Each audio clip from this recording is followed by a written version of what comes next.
আমি আর মা রেডি হয়ে কোথায় এলাম। হ্যালো বন্ধুরা, তোমরা সবাই কেমন আছো? আমি তো খুব ভালো আছি। আর এইদিকে দেখো আমি রেডি হয়ে গেছি, রেডি হয়ে যাচ্ছি আমাদের পাড়ার অষ্টম প্রহরে। এখানে আমি একাই যাচ্ছি কারণ মা অনেকটা আগেই চলে গিয়েছে। এখানে এসে দেখি পুরো মেলার মতো দোকান, খেলনার দোকান বসেছে। আর ভিড়ের তো কথাই বললাম না, অনেক অনেক ভিড়। আর এত ভিড় হওয়ার কারণ হলো আজ শম্পা গোস্বামী এসেছিল গান করতে। সে ভীষণ সুন্দর গান গায়। তার গান শোনার আগে আমি একটু রাধা গোবিন্দের দর্শন করে নিলাম। তারপর এই ভিড়ের মধ্যে অনেক খুঁজে আমি শেষ পর্যন্ত আমার মাকে পেলাম। তারপর মার কাছে গিয়ে বসে পড়লাম। আমি আসার কিছুক্ষণ পরেই গান শুরু হলো।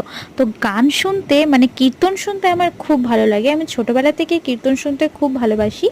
আর আমার এখানে বসে কীর্তন শুনতে খুব ভালোও লাগছিল।